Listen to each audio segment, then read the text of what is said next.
Good morning to all. आज हम देखेंगे ASP.NET की यूनिट सेकंड। इसके पहले ASP.NET की यदि फर्स्ट यूनिट की बात करें तो इसमें HTML है, जो कि हमने पहले ही कवर कर लिया है। अब हम चलते हैं सेकंड यूनिट पे। तो इसका पहला टॉपिक है overview of dynamic web page. तो इसमें हम देखते हैं, पहले हम देखते हैं वेब पेज क्या होता है। तो वेब पेजेस वेब सर्वर पर स्टोर होते हैं। तो वेब पेजेस कहाँ स्टोर होते हैं? वेब सर्वर पर, जिन्हें वेब ब्राउज़र द्वारा देखा जाता है। नेक्स्ट पॉइंट देखते हैं। वेब पेज इंफॉर्मेशन को टेक्स्ट, ग्राफिक्स, ऑडियो, वीडियो और हाइपरलिंक के रूप में रखता है। जब हम किसी भी वेबसाइट को यदि हम विजिट करते हैं तो हम उसमें देखते हैं जो भी इंफॉर्मेशन रहती है वो या तो टेक्स्ट में दी रहती है, साथ टेक्स्ट के साथ साथ पिक्चर्स भी रहती है, ऑडियो भी रहती है और कुछ साइट्स पे वीडियो भी अपलोड होते हैं। तो इन्फॉर्मेशन हमें इन रूपों में दिखाई देती है। इसके साथ साथ हमें हाइपर लिंक भी वेब पेजेस पे दिखाई देती है। हाइपर लिंक के द्वारा हम वेबसाइट पर एक पेज से दूसरे पेज पर पहुंच सकते हैं। तो हाइपर लिंक एक पेज को दूसरे पेज से लिंक करता है। वेब पेज के प्रकार, वेब पेज के दो प्रकार होते हैं, static web page, dynamic web page. Static web page वह वेब पेज होता है जिसका कंटेंट हमेशा सेम होता है। मतलब स्टैटिक वेब पेज पे जो भी इंफॉर्मेशन रहती है, जो भी कंटेंट रहता है, वो हमेशा ही एक सा रहता है, वो चेंज नहीं होता। स्टैटिक वेब पेज में कंटेंट को प्लेन HTML में लिखा जाता है। तो जब भी हमें स्टैटिक वेब पेज बनाना होता है तो हम बेसिकली HTML का यूज़ करते हैं। तो HTML में बना हुआ web page static web page ही रहता है। स्टैटिक वेब पेज का कंटेंट तब तक नहीं बदलता जब तक कि वेब पेज का ऑथर उस वेब पेज के कंटेंट को नहीं बदलता है। तो जब तक कि ऑथर वेब पेज के कंटेंट को नहीं बदलेगा तब तक वेब पेज का स्टैटिक वेब पेज का जो कंटेंट है उसमें कोई भी बदलाव नहीं आता। अब अगला पॉइंट है, स्टैटिक वेब पेज का उपयोग तब किया जाता है जब वेब पेज की इन्फॉर्मेशन बार बार नहीं बदलती। तो स्टैटिक वेब पेज का यूज़ हम तभी करते हैं जब हमें मालूम होता है कि जो भी हमारी इन्फॉर्मेशन है वो बहुत जल्दी चेंज नहीं होना है, वो कांस्टेंट एक ही रहना है बहुत समय तक। उस समय हम बेसिकली स्टैटिक वेब पेज का उपयोग करते हैं। अब हम बात करते हैं डायनेमिक वेब पेज। तो डायनेमिक वेब पेज डेटाबेस से कंटेंट को प्राप्त करते हैं। तो डायनेमिक वेब पेज डेटाबेस से कंटेंट को प्राप्त करते हैं। यदि यदि हमें वेब पेज पर कोई भी बदलाव लाना है, कोई भी इंफॉर्मेशन को चेंज करना है, तो हम डेटाबेस में उस चेंज को कर देते हैं। डेटाबेस के कंटेंट को, डेटाबेस की इंफॉर्मेशन को चेंज कर देते हैं, अपडेट कर देते हैं। तो ऑटोमेटिकली जो नया पेज आता है वो उसमें जो भी चेंजेस हमारे डेटाबेस में किए गए हैं वो रिफ्लेक्ट होके आते हैं। मतलब हमें नया पेज मिलता है, पुरानी इन्फॉर्मेशन की जगह नई इन्फॉर्मेशन मिलती है। डायनेमिक वेब पेज के कंटेंट को वेब पेज पर ही हार्ड कोडेड नहीं किया जाता। हार्ड कोडेड का मतलब यह है यहाँ पे कि जैसे कि हम HTML पेज में किसी भी इन्फॉर्मेशन को रखना चाहते हैं, जैसे हम यदि टेबल के रूप में इन्फॉर्मेशन को रखना चाहते हैं तो टेबल को हमें टैग के अंदर ही लिखना पड़ता है और साथ ही साथ टेबल में हम डेटा को भी उन्हीं टैग के अंदर क्या करते हैं, डिफाइन करते हैं। तो इसी को बोलते हैं हार्ड कोडेड। तो ये HTML में हम करते हैं, बट डायनेमिक वेब पेज के दौरान हमें यह कंटेंट को भी वेब पेज पर नहीं लिखना पड़ता। कंटेंट को हम अलग डेटाबेस में रखते हैं, हार्ड कोडेड नहीं करते वेब पेज के साथ। नेक्स्ट पॉइंट है, डायनेमिक वेब पेज को सर्वर साइड कोड के द्वारा क्रिएट किया जाता है। तो basically dynamic web page server side scripting language का यूज़ करके ही बनाए जाते हैं। तो डायनेमिक वेब पेज को सर्वर साइड कोड के द्वारा क्रिएट किया जाता है। नेक्स्ट पॉइंट है, जब हम वेब पेज को एक्सेस करने के लिए ब्राउज़र द्वारा रिक्वेस्ट करते हैं तब server side code web page की आईडी को URL से प्राप्त करता है और उस वेब पेज से रिलेटेड कंटेंट को डेटाबेस से निकालकर डायनेमिकली वेब पेज को क्रिएट करता है। मान के चलो हम किसी पेज को, फेसबुक के लॉगिन पेज को एक्सेस करना चाहते हैं, तो हम ब्राउज़र पर क्या करेंगे, URL टाइप करेंगे फेसबुक का। अब जो सर्वर साइड कोड होगा वो बेसिकली उस URL से जो फेसबुक के हम लॉगिन पेज को देखना चाहते हैं उसकी आईडी वो क्या कर लेगा, प्राप्त कर लेगा। कौन? Server side code. और फिर उस पेज से रिलेटेड जितना भी कंटेंट है उसको डेटाबेस से निकालकर हमारे सामने डायनेमिकली वेब पेज को क्रिएट कर देता है। जैसे ही हम देखते हैं कि जब हमारे सामने लॉगिन पेज खुल जाता है तो उसमें हम क्या करते हैं, अपनी आईडी डालते हैं और पासवर्ड डालते हैं। तो हमारा आईडी और पासवर्ड बेसिकली ये इन्फॉर्मेशन डेटाबेस में पहले से स्टोर होती है।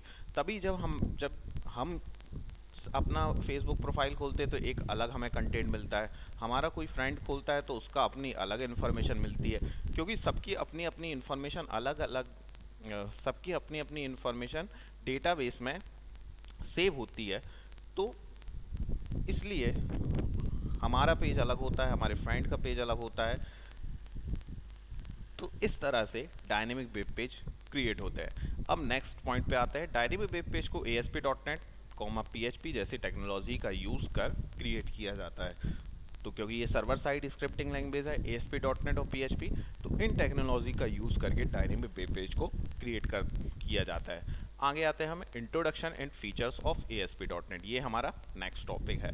तो यदि प्रीवियस टॉपिक जो हमने पढ़ा वहाँ से एक क्वेश्चन आ सकता है कि डायनेमिक वेब पेज क्या होता है, उसे समझाइए। तो आप पहले वेब पेजेस को समझा सकते हैं, उस वेब पेजेस के टाइप को समझा सकते हैं, और फिर आप डायनेमिक वेब पेज के बारे में और स्टैटिक वेब पेज के बारे में, दोनों के बारे में ही लिख सकते हैं। इसके आगे आता है introduction and features of ASP.NET। तो स्टार्ट करते हैं। ASP.NET एक टेक्नोलॉजी है जिसका यूज़ वेब एप्लीकेशन को क्रिएट करने के लिए किया जाता है। नेक्स्ट पॉइंट है ASP.NET को माइक्रोसॉफ्ट द्वारा क्रिएट किया गया। अब ASP.NET का full form active server page .NET होता है। A से एक्टिव, S से सर्वर और P से पेज। अब यहाँ पर हम देख रहे हैं कि ASP.NET किस टाइप के एप्लीकेशन बनाने के लिए यूज़ की जाती है, वेब एप्लीकेशन। तो वेब एप्लीकेशन क्या होती है? वेब एप्लीकेशन बेसिकली एक सर्वर पर स्टोर होती है।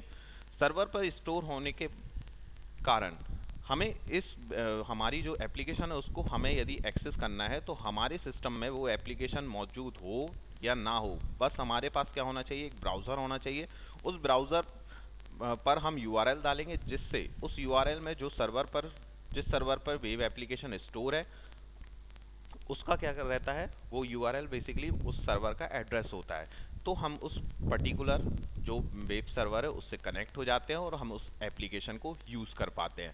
इसी की जगह हम बात करें स्टैंड अलोन एप्लीकेशन की, तो स्टैंड अलोन एप्लीकेशन के केस में यह होता है कि हमें हर एक सिस्टम पे अलग अलग एप्लीकेशन को इंस्टॉल करने की ज़रूरत होती है, तभी हम उसको एक्सेस कर पाते हैं। जैसे कि MS ऑफिस हो गया या फिर कोई कैलकुलेटर हो गया, ऐसे बहुत सारे सॉफ्टवेयर, मीडिया सॉफ्टवेयर हो गया, कोई भी ऑडियो प्लेयर, वीडियो प्लेयर, इनको जब हमें यूज़ करना होता है तो हम अलग अलग अपने सिस्टम पर क्या करते हैं, इनको इंस्टॉल करते हैं और यूज़ करते हैं। तो ये होती है स्टैंड अलोन एप्लीकेशन। अभी फ़िलहाल हम बात कर रहे हैं वेब एप्लीकेशन की। तो वेब एप्लीकेशन कहाँ स्टोर होती है, सर्वर पर, और फिर हम उनको एक्सेस कैसे करते हैं, हमारे सिस्टम पे यदि ब्राउज़र है तो हम उस सर्वर हम बेसिकली URL डालेंगे, URL में एड्रेस रहेगा सर्वर का, और फिर उस सर्वर से कनेक्ट हो जाएगा और हम उस वेब एप्लीकेशन को यूज़ कर पाएंगे। नेक्स्ट पॉइंट यहाँ हम डिस्कस कर चुके हैं, और अब हम आते हैं ASP.NET एप्लीकेशन को विभिन्न .NET लैंग्वेज जैसे कि C#, VB, विजुअल बेसिक और J# में बनाया जा सकता है। इन 3 लैंग्वेज भी ये बेसिकली .NET लैंग्वेजेस कहलाती हैं। इन लैंग्वेजेस का यूज़ करके हम .NET एप्लीकेशन को बना सकते हैं। अब हम कुछ कोर फीचर्स देख लेते हैं ASP.NET का। तो पहले हम देखते हैं पहला है हाई परफॉर्मेंस। ASP.NET का यूज़ कर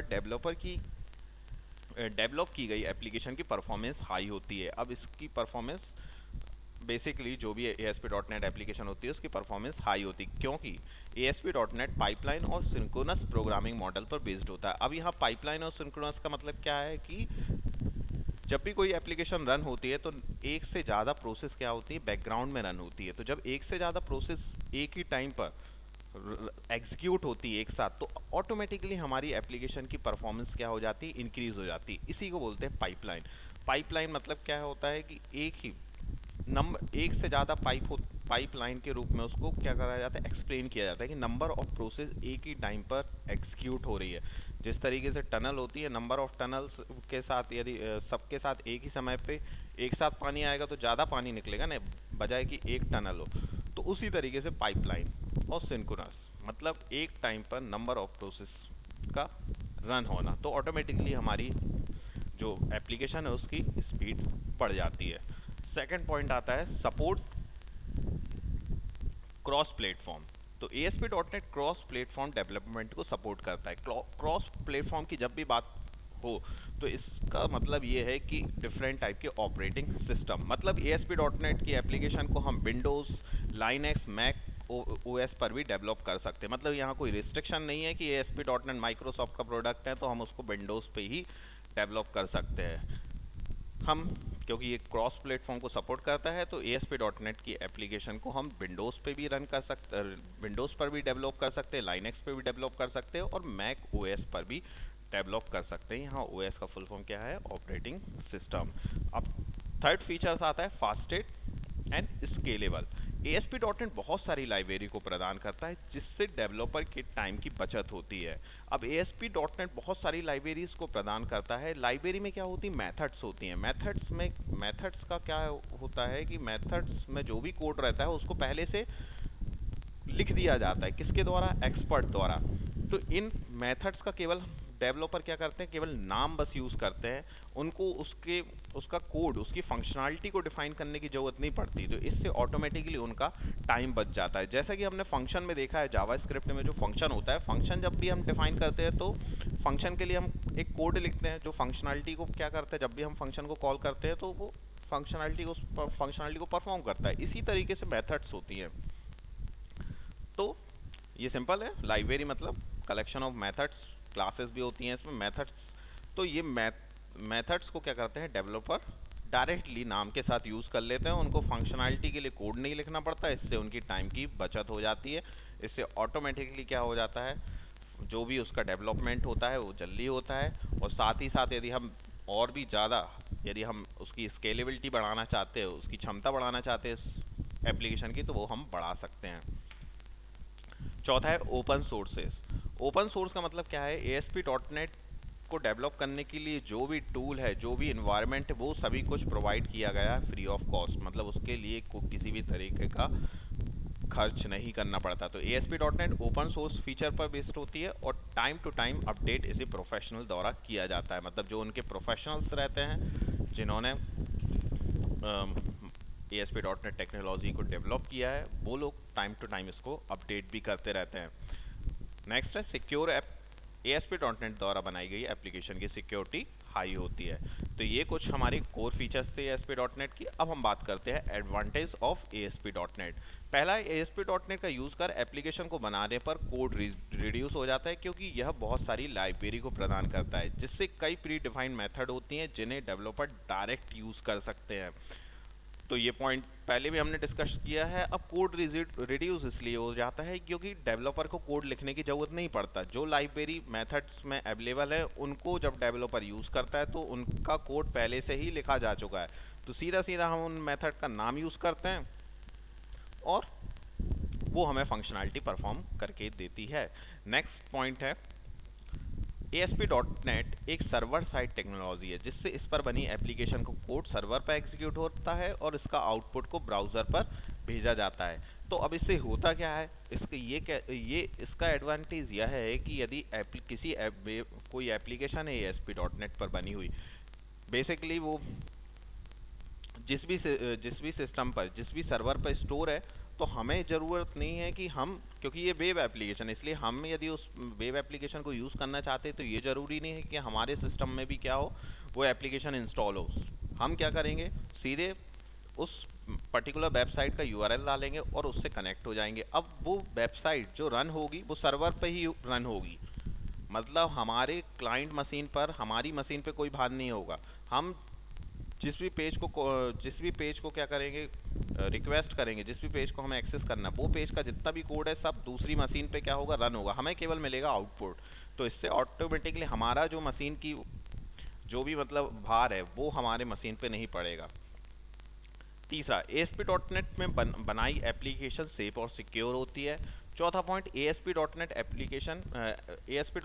लैंग्वेज इंडिपेंडेंट है। लैंग्वेज इंडिपेंडेंट का मतलब ये है कि डेवलपर को अपनी सुविधा अनुसार लैंग्वेज का यूज़ कर एप्लीकेशन को डेवलप कर सकते हैं। डेवलपर को जिस भी लैंग्वेज में कमांड हो, जो भी लैंग्वेज उसको ज़्यादा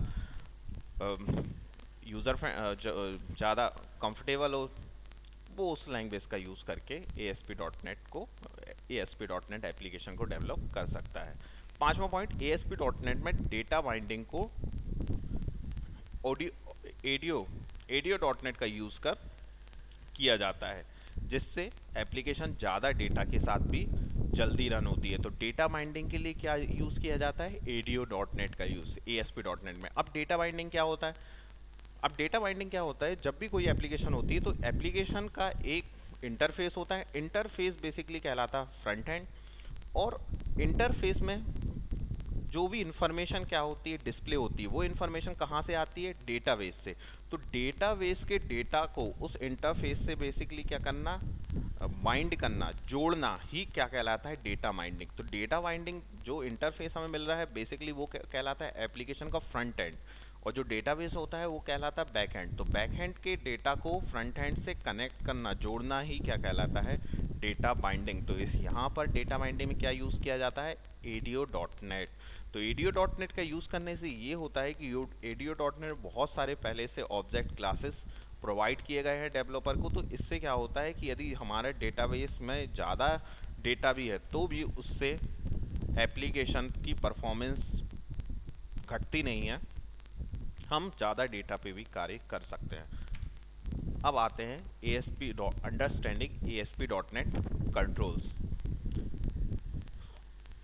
तो स्टार्ट करते हैं। ASP.NET कंट्रोल्स ASP.NET फ्रेमवर्क का हार्ट होता है। मतलब सबसे ज़्यादा इंपॉर्टेंट यहाँ पे ASP.NET कंट्रोल्स ही होते हैं। क्यों? क्योंकि ASP.NET का कंट्रोल का यूज़ करके हम किसी भी तरह का जैसा यूज़र इंटरफेस चाहते हैं वैसा बना सकते हैं। ASP.NET कंट्रोल एक .NET क्लास है जो कि सर्वर पर एग्जीक्यूट होती है और ब्राउज़र पर कंटेंट को प्रदर्शित करती है। तो ASP.NET कंट्रोल एक .NET क्लास है जो कि सर्वर पर एग्जीक्यूट होती है और ब्राउज़र पर कंटेंट को प्रदर्शित करती है। क्योंकि ASP.NET के जितने भी कंट्रोल रहते हैं वो सारे ही सारे सर्वर कंट्रोल होते हैं, तो वो एग्जीक्यूट भी कहाँ पर होते हैं? ब्राउज़र पे, और सिंपल आउटपुट अपन को देते हैं कहाँ पर? सॉरी, एग्जीक्यूट कहाँ होते हैं? सर्वर पर, और आउटपुट देते हैं हमको ब्राउज़र पर। अब हम नेक्स्ट पॉइंट पे आते हैं। ASP.NET फ्रेमवर्क में 90 से ज़्यादा कंट्रोल को इंक्लूड किया गया है, जिन्हें 7 ग्रुप में डिवाइड किया है, जो इस प्रकार है। पहला है स्टैंडर्ड कंट्रोल। तो standard control button, input field और लेवल जैसे स्टैंडर्ड फॉर्म एलिमेंट को प्रदर्शित करने के लिए यूज़ किए जाते हैं। तो स्टैंडर्ड फॉर्म एलिमेंट मतलब क्या? कि जब भी हम कोई फॉर्म बनाते हैं तो उनमें ये एलिमेंट होते ही हैं। टेक्स्ट बॉक्स रहेगा, बटन रहेगा, लेवल रहेगा। तो ये स्टैंडर्ड फॉर्म एलिमेंट किसके द्वारा प्रदर्शित किए जाते हैं? स्टैंडर्ड कंट्रोल्स के द्वारा। वैलिडेशन कंट्रोल, डेटा को सर्वर पे भेजने के पहले वैलिडेशन कंट्रोल का यूज़ कर हम फॉर्म डेटा को वैलिडेट कर सकते हैं। मतलब वैलिडेशन कंट्रोल का यूज़ करके हम जो भी फॉर्म का डेटा है उसको वैलिडेट कर सकते हैं। वैलिडेशन का मतलब क्या? कि भाई यूज़र ने सही तरह से फॉर्म भरा है कि नहीं, कोई ज़रूरी फील्ड को छोड़ तो नहीं दिया। तो ये सब हम चेक कर सकते हैं वैलिडेशन कंट्रोल का यूज़ करके। रिच कंट्रोल, यदि हमें वेब पेज पर कोई calendar, file upload button, banner, इस टाइप की यदि हमें फीचर्स डालना है तो वहाँ पर हम रिच कंट्रोल का यूज़ करते हैं। इनका यूज़ कर हम calendar, file upload button, rotating banner, advertisement को प्रदर्शित कर सकते हैं। रोटेटिंग बैनर, एडवर्टाइजमेंट मतलब क्या? जब भी हम वेब पेज पर देखते हैं एड्स आते हैं, वो टाइम टू टाइम क्या होते हैं? चेंज होते रहते हैं। तो वो बेसिकली हम रोटेटिंग बैनर एडवर्टाइजमेंट के द्वारा प्रदर्शित कर सकते हैं वेब पेज पर। नेक्स्ट आता है डेटा कंट्रोल्स। इनका यूज़ कर डेटाबेस के डेटा के साथ वर्क कर सकते हैं। नेविगेशन कंट्रोल, इनका यूज़ कर हम नेविगेशन एलिमेंट्स को प्रदर्शित कर सकते हैं। नेविगेशन एलिमेंट क्या? मतलब जिस एलिमेंट पर क्लिक करेंगे तो हम किसी दूसरे एलिमेंट पर पहुंच जाएंगे, जैसे कि इसमें रहता है ट्री व्यू। नेक्स्ट है लॉगिन कंट्रोल। अब लॉगिन, जब भी हम कोई सोशल वेबसाइट को विजिट करते हैं तो हमें एक लॉगिन फॉर्म मिलता है, तो इस टाइप का लॉगिन फॉर्म हम क्रिएट कर सकते हैं लॉगिन कंट्रोल का यूज़ करके। तो इनका यूज़ कर हम लॉगिन, चेंज पासवर्ड और रजिस्ट्रेशन फॉर्म को प्रदर्शित कर सकते हैं। HTML कंट्रोल, इनका यूज़ कर HTML कंट्रोल को सर्वर साइड कंट्रोल में बदल सकते हैं। अब हम आते हैं नेक्स्ट वेब सर्वर पर। तो वेब सर्वर एक सॉफ्टवेयर प्रोग्राम है। वेब सर्वर क्या है? एक सॉफ्टवेयर प्रोग्राम है जो कि वेब यूज़र को वेब पेज सर्व करता है। तो वेब सर्वर का काम क्या करता है कि हमने जिस भी वेब पेज के लिए रिक्वेस्ट करा है उसको हमको लाके देना। तो वेब सर्वर एक सॉफ्टवेयर प्रोग्राम है जो कि वेब यूज़र को वेब पेज सर्व करता है। यूज़र ब्राउज़र पर यूआरएल एंटर करता है और वेब सर्वर यूज़र की रिक्वेस्ट पर वेब पेज को डिलीवर करता है। हर एक कंप्यूटर जो कि वेबसाइट को रखता है उस कंप्यूटर पर वेब सर्वर प्रोग्राम जरूर होना चाहिए। तो ये एक इम्पॉर्टेंट पॉइंट है कि जो जो भी कंप्यूटर क्या करता है, वेबसाइट को रखता है, उस पर वेब सर्वर प्रोग्राम जरूर होना चाहिए। तो जिस कंप्यूटर पर सर्वर प्रोग्राम रन होता है उसे भी सामान्यतः वेब सर्वर कहते हैं। तो जिस कंप्यूटर पर सर्वर प्रोग्राम रन होता है उसे भी सामान्यतः वेब सर्वर कहते हैं।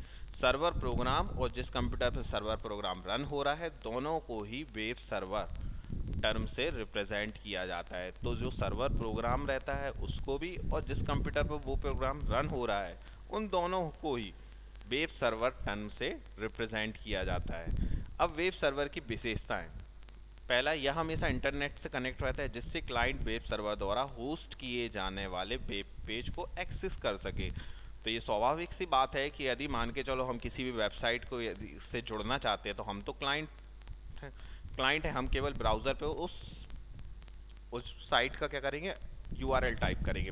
लेकिन जहाँ जिस वेबसाइट का हम यूआरएल टाइप कर रहे हैं बेसिकली वो क्या हो गया, सर्वर नेम या सर्वर एड्रेस।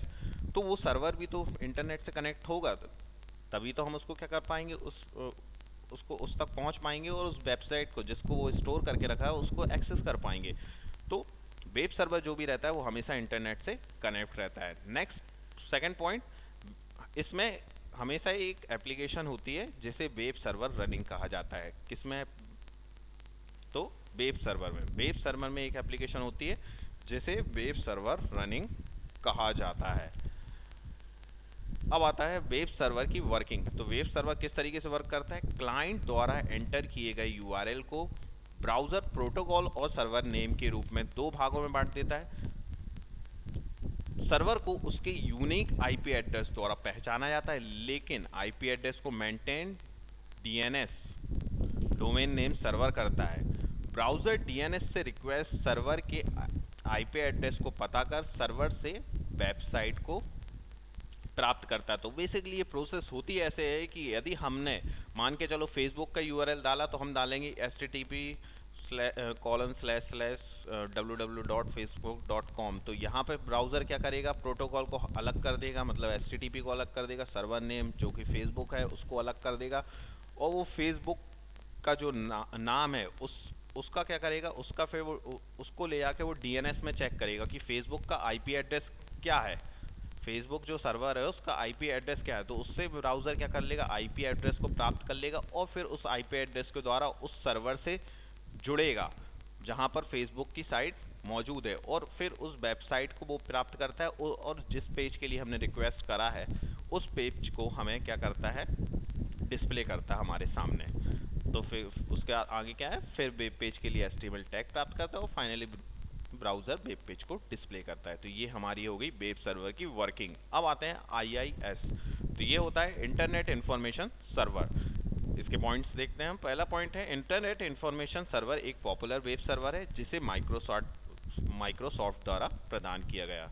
नेक्स्ट, IIS को यूज़ ASP.NET और ASP एप्लीकेशन को होस्ट और इंटरनेट बेस्ड सर्विसेज प्रदान करने के लिए किया जाता है। तो IIS को यूज़ क्यों किया जाता है, ASP.NET और ASP एप्लीकेशन को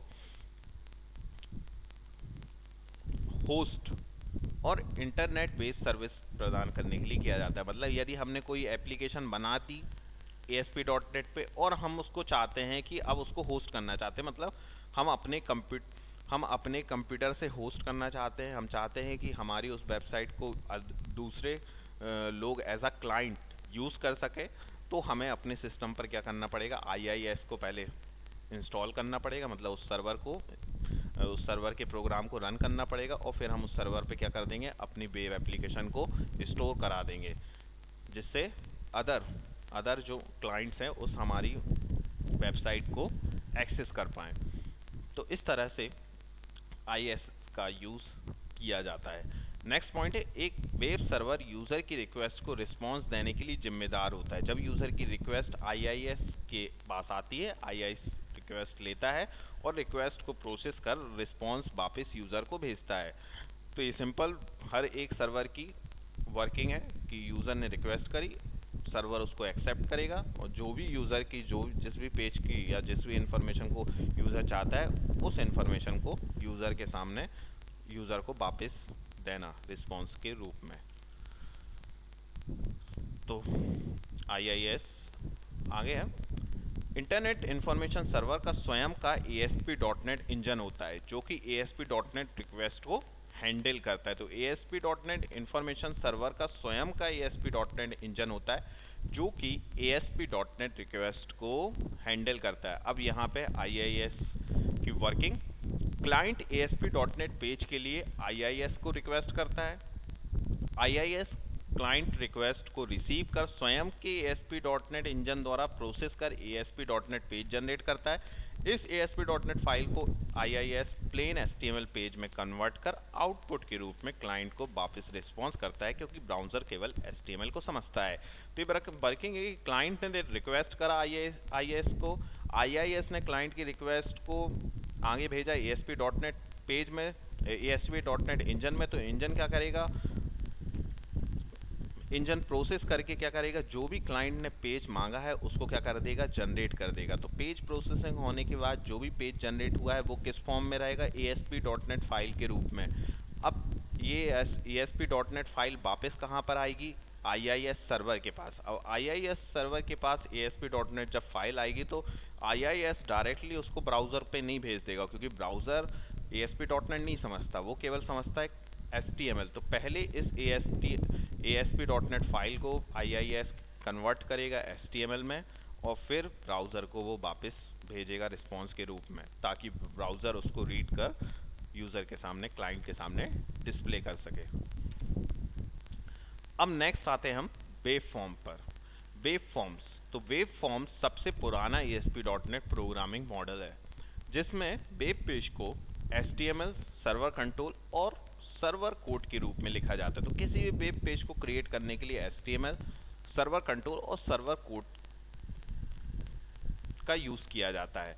नेक्स्ट पॉइंट है, वेब फॉर्म कंपाइल्ड होते हैं। वेब फॉर्म क्या होते हैं, कंपाइल होते हैं और सर्वर पर एग्जीक्यूट होते हैं। जैसे कि यदि हम स्टैटिक वेब पेज की बात करें HTML की, तो HTML क्या होता है, कंपाइल्ड ना होकर HTML के जो टैग होते हैं वो इंटरप्रेट होते हैं। किसके द्वारा किए जाते हैं, इंटरप्रेटर के द्वारा, ब्राउज़र के इंटरप्रेटर के द्वारा।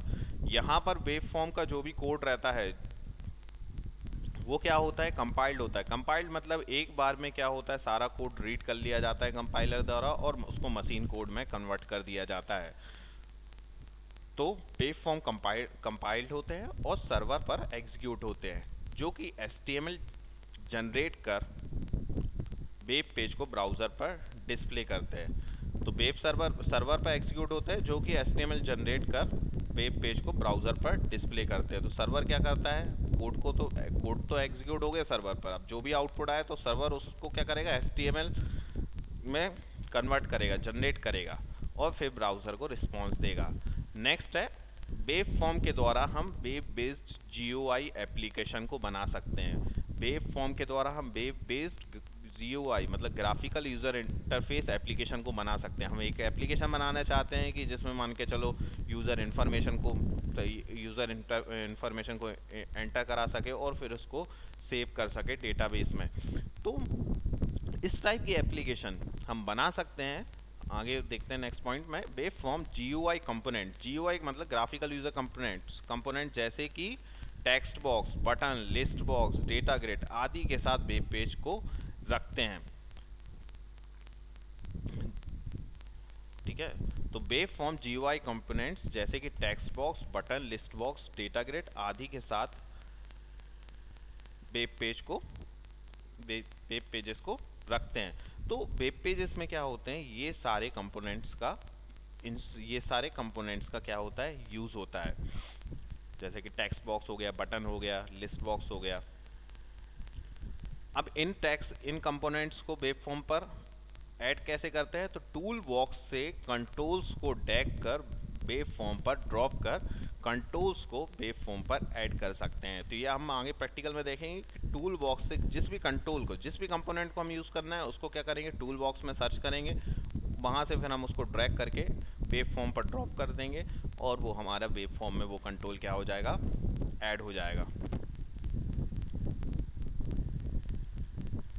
नेक्स्ट पॉइंट है वेब फॉर्म के द्वारा हम कंट्रोल और कोड फाइल को अलग अलग रख सकते हैं। तो वेब फॉर्म के द्वारा हम कंट्रोल और कोड फाइल को दोनों को ही अलग अलग रख सकते हैं। मतलब कंट्रोल हमारा एक सेपरेट फाइल में रहेगा और जो कोड है वो एक अलग सेपरेट फाइल में रहता है। अब वेब फॉर्म कंट्रोल, कुछ वेब फॉर्म कंट्रोल इस प्रकार है। तो लेवल कंट्रोल हो गया, किसी भी लेवल को देने के लिए। टेक्स्ट बॉक्स कंट्रोल हो गया, यूज़र से इनपुट लेने के लिए। बटन कंट्रोल हो गया, इन्फॉर्मेशन को सबमिट करने के लिए। लिटरल कंट्रोल भी लेवल कंट्रोल की तरह ही होता है, लेवल देने के लिए। फाइल अपलोड कलर, किसी फाइल को अपलोड करने के लिए यूज़ होते हैं। इमेज कलर, इमेज कंट्रोल, किसी इमेज को वेब पेज पर प्रदर्शित करने के लिए यूज़ किए जाते हैं। इमेज बटन कंट्रोल बेसिकली यदि हमें किसी बटन पर किसी इमेज को रखना है, शो करना है, प्रदर्शित करना है वेब पेज पर, तो वहाँ पर हम फिर इमेज बटन कंट्रोल का यूज़ करते हैं। अब हम पहला कंट्रोल देख लेते हैं, लेवल कंट्रोल। तो इसके बारे में हम देखते हैं। लेवल कंट्रोल का यूज़ इंफॉर्मेशन को वेब फॉर्म पर प्रदर्शित करने के लिए किया जाता है। कोई भी एंड यूज़र लेवल इन्फॉर्मेशन को बदल नहीं सकता। तो सिंपल किसी टेक्स्ट को यदि हमें वेब फॉर्म पर प्रदर्शित करना है तो उसके लिए हम क्या यूज़ करते हैं, लेवल कंट्रोल। तो इसकी हम प्रॉपर्टी देख लेते हैं। पहला टेक्स्ट, इसका यूज़ लेवल कंट्रोल की इन्फॉर्मेशन को बदलने के लिए किया जाता है। फॉन्ट, लेवल टेक्स्ट के फॉन्ट को सेट करने के लिए इस प्रॉपर्टी का यूज़ किया जाता है। किस प्रॉपर्टी का यूज़, फॉन्ट। फोर कलर, इस प्रॉपर्टी का यूज़ लेवल में टेक्स्ट कलर को सेट करने के लिए किया जाता है। Four colour. हाइट, इस प्रॉपर्टी का यूज़ लेवल कंट्रोल की हाइट को स्पेसिफाई करने के लिए किया जाता है। बैक कलर, इस प्रॉपर्टी का यूज़ लेवल कंट्रोल के बैकग्राउंड कलर को सेट करने के लिए किया जाता है। बॉर्डर स्टाइल, इस प्रॉपर्टी का यूज़ लेवल कंट्रोल के स्टाइल को सेट करने के लिए किया जाता है। तो अब हम देखते हैं कि हम इन प्रॉपर्टी, इस लेवल को किस तरीके से वेब फॉर्म पे ऐड करेंगे और किस तरीके से उसकी प्रॉपर्टी को सेट करेंगे। तो हम क्या करते हैं, अपना विजुअल स्टूडियो ओपन कर लेते हैं। तो हम सबसे पहले स्टार्ट में जाएंगे, प्रोग्राम में जाएंगे और फिर हम विजुअल स्टूडियो पे क्लिक करेंगे। विजुअल स्टूडियो को यूज़ करने के पहले आपके सिस्टम में विजुअल स्टूडियो इंस्टॉल होना ज़रूरी है। अब इसके बाद हमारे सामने एक इंटरफेस आ जाएगा, विजुअल स्टूडियो 2009। यहाँ पे हमें ऑप्शन मिलेगा क्रिएट अ न्यू प्रोजेक्ट का, हम उस पर क्लिक करेंगे। उसके बाद हमारे पास सामने एक नया विंडो ओपन होगा, क्रिएट अ न्यू प्रोजेक्ट। वहाँ से हम ASP.NET वेब एप्लीकेशन इस ऑप्शन को सिलेक्ट कर लेंगे, ASP.NET वेब एप्लीकेशन। नेक्स्ट पे हम जैसे ही बटन पे क्लिक करेंगे तो यहाँ हम अपने प्रोजेक्ट का नाम दे सकते हैं। यहाँ पे हमने दे दिया वेब फॉर्म्स अंडरस्कोर कंट्रोल्स। हम आगे नेक्स्ट हम क्रिएट पर क्लिक करेंगे तो हमारा ये हमसे पूछेगा कि हम वेब जो अपना एप्लीकेशन है वो किस तरह से क्रिएट करना चाहते हैं। एक वेब फॉर्म के साथ क्रिएट करना चाहते हैं तो हम एक एम्प्टी ना करके हम क्रिएट करते, चलो हम एम्प्टी क्रिएट कर लेते हैं, खाली एक एप्लीकेशन। अब इसमें हम क्रिएट करते हैं, क्रिएट के बटन पे क्लिक करेंगे तो अब हमारे कुछ ही देर बाद हमारे सामने हमारी एप्लीकेशन ओपन हो जाएगी, जिसमें अभी किसी भी तरह का कोई भी वेब फॉर्म, कोई भी वेब पेज नहीं है। अब पहले हम वेब फॉर्म को ऐड करेंगे, फिर हम उस पर कंट्रोल्स को एक एक करके ऐड करेंगे। तो पहले हम बात करेंगे लेवल कंट्रोल की। लेवल कंट्रोल की प्रॉपर्टीज़ को किस तरीके से, जितनी भी हमने प्रॉपर्टी देखी हैं, टेक्स्ट, फॉन्ट कलर, उनको किस तरह से सेट कर सकते हैं वो हम देखेंगे। तो देखिए ये होता है हमारा इंटरफेस किसका, विजुअल स्टूडियो का। विजुअल स्टूडियो के द्वारा हम एक ASP.NET पर एप्लीकेशन को डेवलप कर सकते हैं। तो विजुअल बेसिकली क्या है, टूल है। अब यहाँ देखो टूल बॉक्स है, यहाँ पे है सॉल्यूशन एक्सप्लोरर। सॉल्यूशन एक्सप्लोरर में हमको मिलता है, जो विंडो मिलता है उसमें हमें हमारी एप्लीकेशन, हमने जो क्रिएट करा था project web form underscore control, वो हमें दिखाई दे रही है। अब इस पर हमको यदि वेब फॉर्म ऐड करना है तो हम इसे यहाँ पे जाके राइट क्लिक करेंगे। राइट क्लिक के बाद हमें मेन्यू ओपन होगा, वहाँ पे हमको ऐड का ऑप्शन मिलेगा। फिर एक और मेन्यू ओपन होगा जिस पे हमें न्यू आइटम का ऑप्शन मिलेगा, वहाँ पे हम न्यू आइटम पर क्लिक करेंगे। उसके बाद एक नया विंडो ओपन होगा ऐड अ न्यू आइटम का, वहाँ से हम वेब फॉर्म को क्रिएट कर लेंगे। इस वेब फॉर्म को हम नाम भी दे सकते हैं, तो हमने मान के चलो दे दिया फर्स्ट पेज और इसको हमने ऐड कर दिया। तो जैसे ही हम ऐड करेंगे तो हम देखेंगे अपने सॉल्यूशन एक्सप्लोरर में जो हमारा प्रोजेक्ट है उसमें एक वेब पेज क्या हो गया है, इंस्टॉल हो गया है, और सॉरी ऐड हो गया है। अब यहाँ पे हम देख रहे हैं सामने एक कोड है हमारे, इसको बोलते हैं सोर्स कोड, और इसका जब हम डिज़ाइन देखेंगे तो चूँकि हमारे वेब पेज पर अभी किसी भी तरीके का कोई भी जो हमने कंट्रोल है ऐड नहीं किया है, तो वो हमें केवल एक खाली दिख रहा हुआ ब्लैंक पेज दिख रहा हुआ है, इसका कोड है कुछ। अब इस वेब पेज का ये हमारा बेसिकली कहलाता है कंट्रोल के साइट की फ़ाइल, कंट्रोल साइट की फ़ाइल। और ये यदि हम इसका डिज़ाइन पे जाएंगे और डिज़ाइन के बाद यदि हम व्यू कोड करेंगे तो ये हमारी एक अलग जनरेट होती है कोड फाइल। एक ये सोर्स फाइल हो गई, एक ये कोड फाइल हो गई। तो यही हमने जो लास्ट पॉइंट में डिस्कशन किया था कि वेब फॉर्म कंट्रोल और कोड को अलग अलग रखता है, तो इस तरह से हम अलग अलग मैनेज कर सकते हैं दोनों ही कोड को। ये हो गया हमारा कंट्रोल का कोड और ये हो गया .css फाइल मतलब कोड फाइल। तो आगे हम देखते हैं अब कंट्रोल को ऐड किस तरह से करते हैं वेब फॉर्म पर। तो हम अपने वेब पेज पर जाते हैं, फर्स्ट पेज। अब इसके हम डिज़ाइन पे जाते हैं और डिज़ाइन के बाद अब हम आएंगे टूल बॉक्स पे और हम यहाँ से ड्रैग करते हैं लेवल को, जो कि हमने पहला फर्स्ट अभी देखा है। अब इसके बाद हम इसकी प्रॉपर्टी को कैसे देखेंगे, इस लेवल कंट्रोल पे राइट क्लिक करेंगे और प्रॉपर्टी पे जाएंगे तो एक नया विंडो ओपन होगा। यहाँ पे हम देख रहे हैं लेवल, तो लेवल पे हमने डाल दिया, मान के चलो ये हमने नेम। अब नेक्स्ट प्रॉपर्टी हम देख रहे हैं फ़ॉन्ट। अब इस पे हमको फ़ॉन्ट के जो बाजू में प्लस रहता है इसको हम क्या कर सकते हैं, जैसा भी यदि मान के चलो हम बोल्ड करना चाहते हैं इसको हम ट्रू सेट कर सकते हैं। और भी कुछ है जैसे ओवरलाइन कर सकते हैं, इटैलिक फॉर्म में बदल सकते हैं, अंडरलाइन कर सकते हैं इसको। तो ये एक प्रॉपर्टी ये हो गई। अब एक फोर कलर, तो फोर कलर को हम सेट कर सकते हैं जो भी कलर हम उस पर सेट करना चाहें। जैसे कि मान के चलो हमने सेट किया ब्लू, तो ब्लू कलर हमने यहाँ पे सेट कर दिया। इसके अलावा जो हमने प्रॉपर्टी देखी है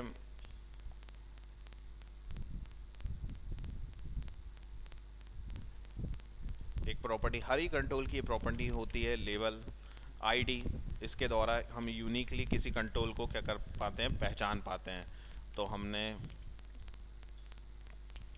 इस कंट्रोल को आईडी दे दी LBL1, मतलब ये हमारा पहला लेवल है जो हमने अब आईडी हम क्यों देते हैं, क्योंकि हम एक बेस पर एक से ज़्यादा लेवल कंट्रोल्स का यूज़ कर सकते हैं। तो अब एक लेवल को दूसरे लेवल कंट्रोल से डिफ्रेंशिएट करने के लिए हम हर एक लेवल को क्या कर देंगे, अलग अलग आईडी दे देंगे। तो जिससे हमें किस लेवल पे क्या परफॉर्म करना है वो हम आसानी से पहचान कर उस पर परफॉर्म कर सकें। तो उसके लिए हम देते हैं आईडी। तो आईडी द्वारा बेसिकली हर एक लेवल अब अलग अलग पहचाना जाता है।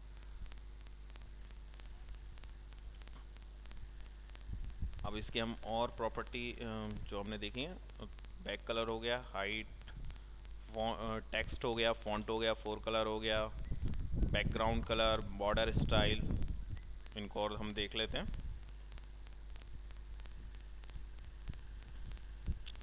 तो जैसे कि ये बॉर्डर स्टाइल में हमारे पास ऑप्शन रहते हैं बहुत सारे, डॉटेड कर देंगे तो ये डॉटेड आ जाएगा।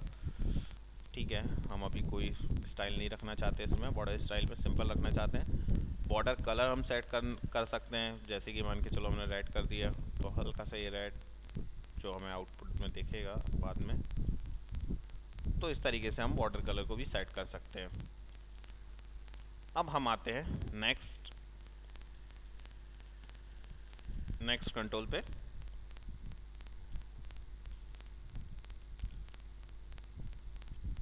नेक्स्ट कंट्रोल हमारा है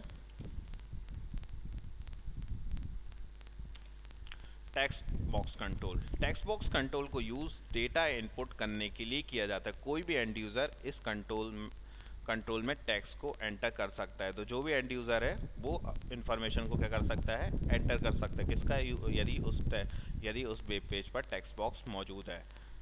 तो प्रॉपर्टी ऑफ टेक्स्ट बॉक्स, तो पहला तो टेक्स्ट हो गया। इस प्रॉपर्टी का यूज़ टेक्स्ट बॉक्स कंट्रोल में टेक्स्ट को सेट करने के लिए किया जाता है। टेक्स्ट मोड, इस प्रॉपर्टी का यूज़ टेक्स्ट बॉक्स कंट्रोल के मोड को सिंगल मोड, मल्टीलाइन और पासवर्ड मोड में सेट करने के लिए किया जाता है। मतलब मान के हम टेक्स्ट बॉक्स देखते हैं कि कई बार एक टेक्स्ट बॉक्स में जब हमें सिंगल नाम जब केवल नाम एंटर कराना होता है तो वो वहाँ पर स्पेस कम होता है।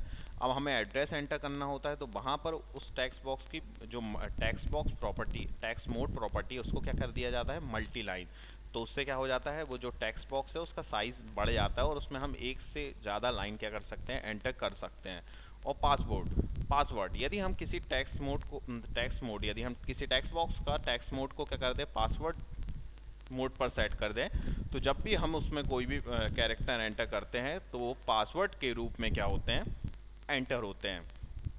अब नेक्स्ट प्रॉपर्टी है रोज। इस प्रॉपर्टी का यूज टेक्स्ट बॉक्स कंट्रोल में एक से ज़्यादा रोज को सेट करने के लिए किया जाता है।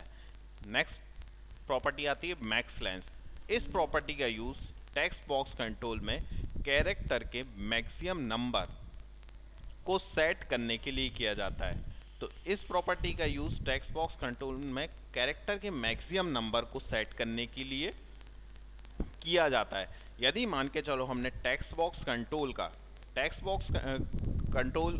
जो मैक्स लेंथ है उसको हमने 5 कर दिया, तो केवल हम 5 कंट्रोल ही क्या करेंगे, उस टेक्स्ट बॉक्स में एंटर कर सकते हैं। Read only. इस प्रॉपर्टी का यूज टेक्स्ट बॉक्स कंट्रोल के कंटेंट को रीड करने के लिए किया जाता है, लेकिन एंड यूजर कंटेंट को बदल नहीं सकता।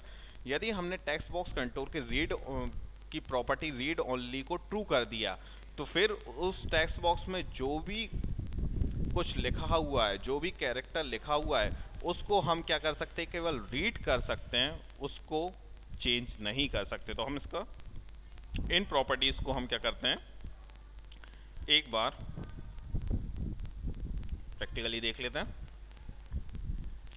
तो हम कैसे करते हैं वेब फॉर्म पर ऐड कंट्रोल्स को, टूल बॉक्स में जाएंगे, टूल बॉक्स से हम क्या करेंगे, कंट्रोल्स को, जिस भी कंट्रोल्स को हमें अपने वेब फॉर्म पर ऐड करना है उसको चेक करेंगे, उसको देखेंगे।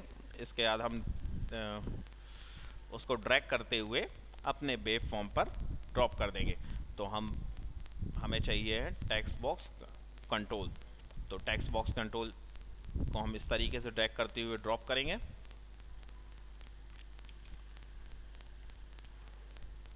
उसके पहले हम थोड़ा स्पेस कर लेते हैं, तो कुछ इस तरह से। अब इसके हम प्रॉपर्टी पे जाएंगे। प्रॉपर्टी में हम देखेंगे पहला टेक्स्ट। मान के चलो हमने टेक्स्ट सेट करना है, तो टेक्स्ट सेट करने के लिए इस प्रॉपर्टी का यूज़ किया जाता है। तो एंटर योर नेम, ये हमने सेट कर दिया, तो ये देखिए यहाँ पे आ गया। अब इसके साथ साथ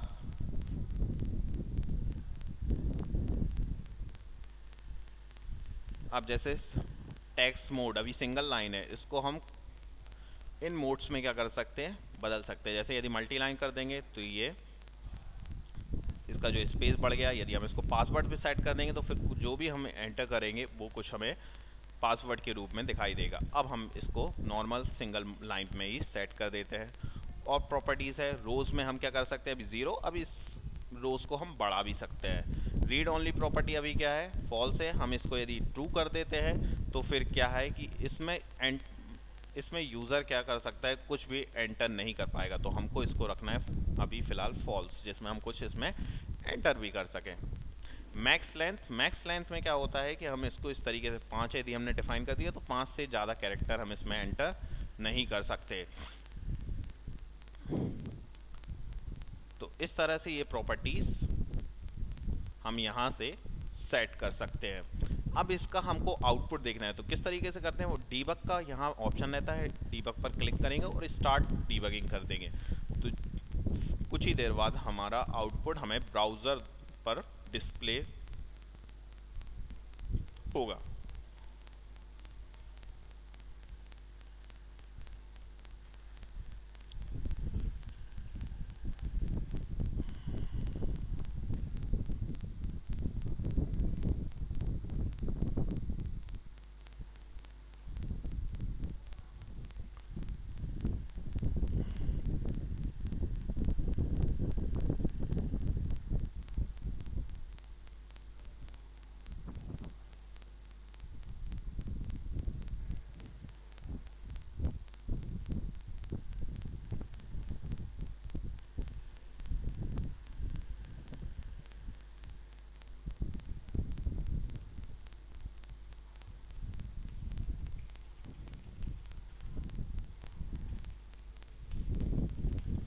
ये हमारा आउटपुट इस तरीके से, नेम ये हमारा लेवल है, ये क्या है, टेक्स्ट बॉक्स।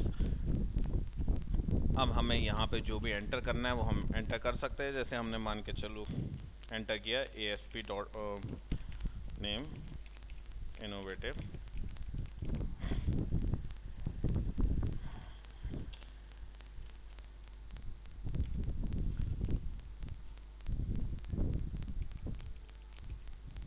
इनोवेटिव। अब इनोवेटिव हम इसलिए एंटर नहीं कर पा रहे क्योंकि मैक्स लेंथ हमने यहाँ पे सेट करके रखी है 5। तो हम कोई भी 5 डिजिट का जैसे हमने दे दिया मोहन, अब इससे ज़्यादा हम यहाँ पे एंटर नहीं कर सकते क्योंकि हमने प्रॉपर्टी पे मैक्स लेंथ सेट कर दिया 5।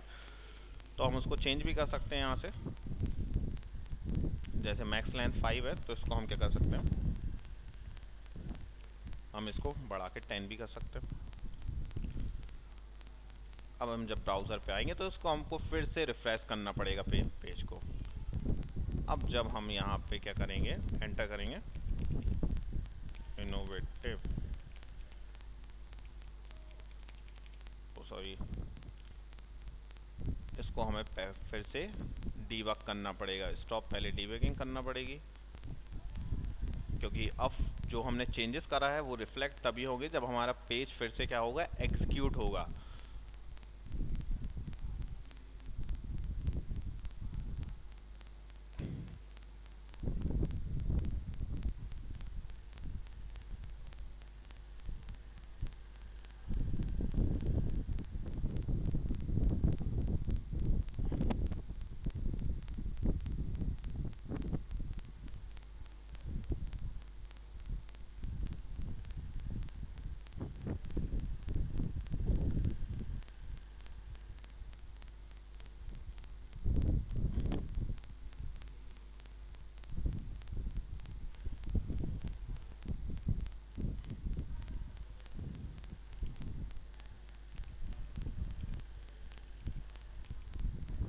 इनोवेटिव, देखिए, तो ये था हमारा टेक्स्ट बॉक्स कंट्रोल। तो